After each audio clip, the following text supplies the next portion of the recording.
দুর্গাপুজোর এখনো মাসখানেক বাকি। তার আগে প্রতিমা ও প্যান্ডেল অলংকারের সাজ তৈরিতে ব্যস্ত হয়ে পড়েছেন মালদার কোতোয়ালির এলাকার সাজশিল্পীরা। তারা এখন নাওয়া খাওয়া ভুলে কাজ করছে জোর কদমে। কথায় আছে বাঙালির 12 মাসে 13 পার্বণ, আর এই 13 পার্বণের মধ্যে অন্যতম পার্বণ অর্থাৎ উৎসব হলো দুর্গাপুজো। এই দুর্গাপুজোর অপেক্ষাতেই সারা বছর দিন গোনেন মালদার ইংরেজবাজার ব্লকের কোতোয়ালি এলাকার সাজশিল্পীরা। কারণ কোতোয়ালি এলাকার বেশ কয়েক ঘর সাজশিল্পী সারা বছর বিভিন্ন প্রতিমা ও প্যান্ডেলের সাজ তৈরি করলেও তারা মোটা আয়ের জন্য দুর্গাপুজোর প্রতীক্ষায় মুখিয়ে থাকেন। তাই দুর্গাপুজোর মাস দুয়েক আগে থেকেই তারা প্রতিমা ও প্যান্ডেল অলঙ্করণের সাজ তৈরিতে ব্যস্ত হয়ে পড়েন, যেমনটা হয়েছেন এবারও। আমাদের দুর্গাপুজো নিয়ে তো আমাদের নাচন কুদন সব কিছু আমাদের এটা এক বছরের আশা করে আমরা বসে থাকি যে দুর্গাপুজো আসলে আমাদের এই একটা কামাই হবে বা কিছু। সারা বছর তো সেরকম সিজন নাই আমাদের। প্রতিমার সাজটা হচ্ছে মেন, কিন্তু সাজ করে এখন আমাদের খুব একটা বেনিফিট আসছে না। তার জন্য আমরা একটু থার্মোকল ফোম এতে নেমে গেছি। আমাদের তো পয়সারও দরকার, কিন্তু সাজে আসছে না। সাজ করেছি, না করে না, সাজ 2-3টে সাজ করেছি। ওটা আগাম আমরা করে নিয়েছি, মাস দুয়েক আগে করে মাল ডেলিভারি আমরা দিয়ে দিয়েছি। দিয়ে আমরা এখন পুজো প্যান্ডেলে ব্যস্ত আছি। আগে লেবার নিয়ে কাজ করতাম, তো লেবার নিয়ে কাজ করে আমাদের পোষাচ্ছে না। এখন আমাদের ছেলে মেয়ে বউ এরা সবাই মিলে বাড়ির ফ্যামিলি নিয়ে আমরা কাজকর্মটা করবো। এই মুহূর্তে চাইছি তো এমনি কিছু না, একটু সরকারি আর্থিক অবস্থা হলে একটু ভালো হতো। তো তাতে তো আমরা কোথায় যাব না যাব, কী ব্যাপার, কার কাছে গেলে কী পাই। যেমন আমাদের একটা যদি বেকার ভাতা বা আর কিছু ভালো মন্দ হতো তাও আমাদের শান্তি পেতাম, সেরকম তো কিছু আমরা পাচ্ছি না। কোতোয়ালির সাজশিল্পী প্রতাপ কুমার দাস ও ধর্ম দাস জানালেন, তারা দীর্ঘ বহু বছর ধরে এই পেশার সঙ্গে যুক্ত।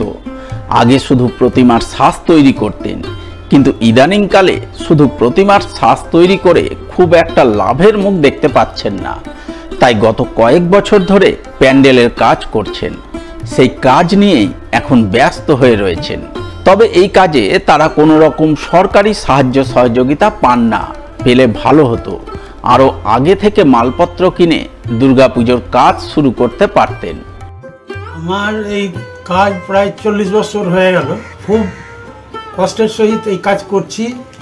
অনেক দিন আমার লেগে গেল, এই 3খানা দুর্গার কাজ করছি মালদার। আমি একা হাতে বাড়ির সমস্ত কাজ, রান্না বাড়ি, খাওয়া দাওয়া করে আমি একাই কাজ করি। আমার স্ত্রী এই মাস 6 হলো গত হয়েছে। আমরা দুইজনেই করতাম, এখন আমি একাই করছি। আমরা সরকারি অনুদান চাইছিলাম, যদি সরকার সাহায্য করতো আমাদের। আমরা কোনো রকমই সাহায্য পাই না সরকারের কাছ থেকে।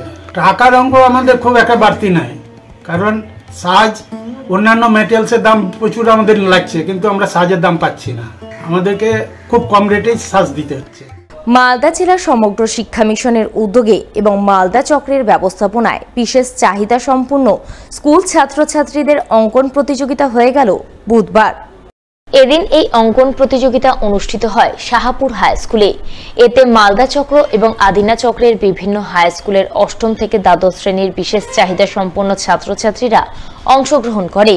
এই প্রসঙ্গে মালদা চক্রের অবর বিদ্যালয় পরিদর্শক ভরত ঘোষ জানান, এখানে যারা অঙ্কন প্রতিযোগিতায় অংশগ্রহণ করেছে তাদের খাতা জেলায় পাঠানো হবে। আগামী দিনে জেলায় প্রথম, দ্বিতীয় ও তৃতীয় স্থানাধিকারীদের বাছাই করে তাদের পুরস্কৃত করা হবে। চক্র এবং মালদা চক্রের উচ্চ বিদ্যালয়গুলোর ক্লাস 8 থেকে 12 পর্যন্ত বিশেষ চাহিদা সম্পন্ন ছাত্রছাত্রীদের নিয়ে একটা আর্ট কম্পিটিশন অনুষ্ঠিত হচ্ছে শাহপুর হাই স্কুলে, যেটা সর্বশিক্ষা মিশন মালদার নির্দেশিকায় মালদা চক্র অর্গানাইজ করছে। এবং এই আর্ট কম্পিটিশনের পরে আমরা প্রত্যেক ছাত্রছাত্রীদের হাতেই একটা টিফিন বাটি তুলে দেওয়া হবে, এবং আর্ট পেপার বা আর্ট ম্যাটেরিয়ালও আমরা এখান থেকে প্রোভাইড করেছি। খুব সুন্দরভাবে তারা আর্ট কম্পিটিশন হচ্ছে, এবং এই আর্ট কম্পিটিশনের পরে সমস্ত আর্টের কাগজপত্র আমরা জেলা হাতে তুলে দেব। জেলায় তাদের মধ্য থেকে ফার্স্ট, সেকেন্ড, থার্ড বের করে যারা ফার্স্ট, সেকেন্ড, থার্ড হবে তাদেরকে পুরস্কৃত করবে জেলা থেকে।